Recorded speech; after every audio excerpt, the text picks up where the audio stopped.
que penses-tu de cette question donc, de l'intelligence artificielle? Est-ce qu'elle crée plus de valeur qu'elle n'en détruit sur le marché du travail? Ah oui, alors, toujours cette fameuse question. Il y a un des économistes qui a étayé une thèse là-dessus dans la question du travail, Joseph Schumpeter, la question d'extraction créatrice. C'est mettre en avant le fait qu'à chaque fois, lorsqu'il y a une nouvelle technologie, il y a une forme de destruction, d'extraction parce que on change. Alors, c'est pas une destruction dans le sens communément admis du fait que votre emploi d'avant va totalement disparaître. C'est simplement que on change radicalement de paradigme d'exercer, d'exécuter une tâche précise. Donc ça, c'est la phase de destruction. Maintenant, la phase de création, créatrice.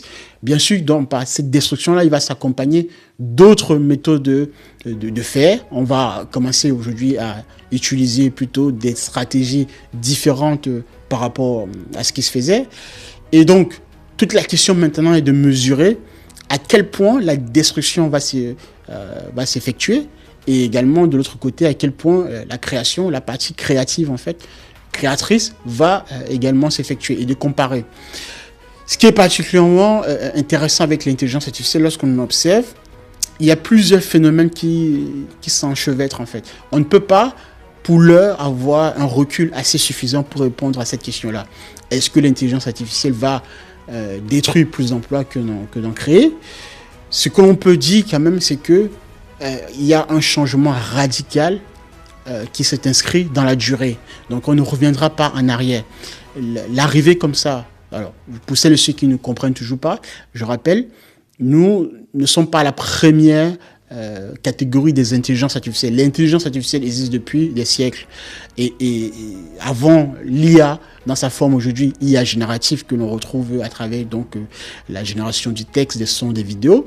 Il y a eu des systèmes experts avec des règles et des gestions, d'accord? Mais c'était vraiment encore dans un aspect très rigide.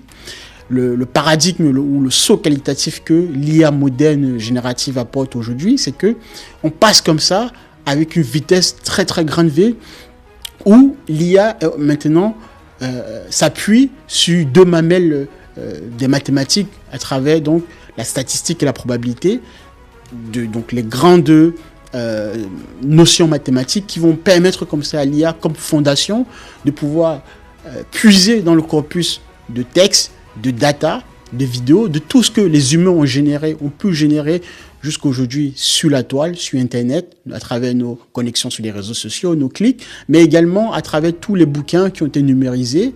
Et donc, à partir de cette matière brute qui est la data, le fait d'appliquer maintenant les méthodes mathématiques, je disais donc globalement de la statistique, de la probabilité, on va pouvoir inférer sur des données pour pouvoir trouver des modèles probabilistes et mathématiques pour trouver donc des comportements que l'IA est capable aujourd'hui comme ça d'associer et qui donnent l'illusion de ressembler à une certaine forme d'intelligence humaine. Voilà le paradigme qui vient de s'effectuer, le saut qualitatif qui a été opéré et qui a radicalement changé en fait la donne. Donc on ne reviendra pas en arrière. Ce paradigme-là est parti pour s'inscrire. Maintenant, comme je le disais, si on est un peu sérieux et lorsqu'on suit des experts qui étaient vraiment en avant-garde de l'intelligence artificielle, je fais référence par exemple à Yann LeCun, qui a été vraiment très très axé sur la question, ou qui d'ailleurs justement toujours en cours là-dessus, parce qu'il a quitté la direction de Meta pour pouvoir créer sa propre start-up. Et bien d'autres également, d'experts, Geoffroy Hinton aux États-Unis, mais qui est anglais, je crois.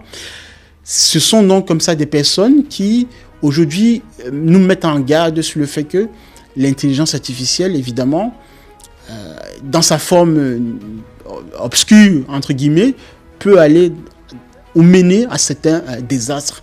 Donc, d'un côté, dans une forme de capitalisme, dans une forme de marché, est-ce que la création création d'emplois va-t-elle être au-dessus ou en dessous par rapport à la partie destructive?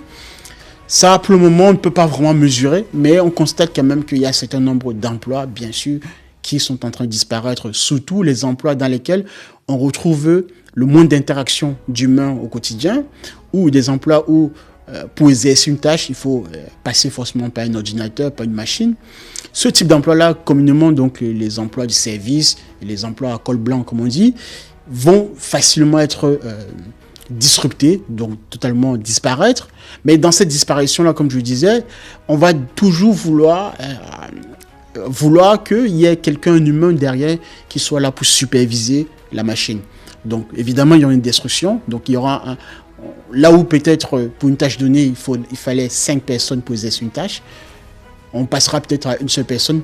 Cette personne-là derrière va simplement superviser la machine en question. Mais d'autres emplois dans d'autres disciplines vont également se créer parce qu'on voit bien aujourd'hui quand même, quand on voit des disciplines sur le prompt engineering, sur les prompt ingénieurs, ça, ce sont des compétences qui sont aujourd'hui recherchées par les grandes entreprises dans le monde entier et ce, quels que soient les domaines d'activité.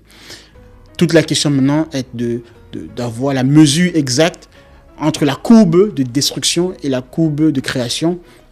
Pour l'heure, on n'a pas assez de données et de recul pour pouvoir mesurer à quel point destruction il y aura par rapport à la création, même si là on observe quand même un certain nombre de secteurs dans lesquels on peut quand même déjà catégoriser une perte nette d'emploi. Voilà ce que je pouvais dire sur cette question-là.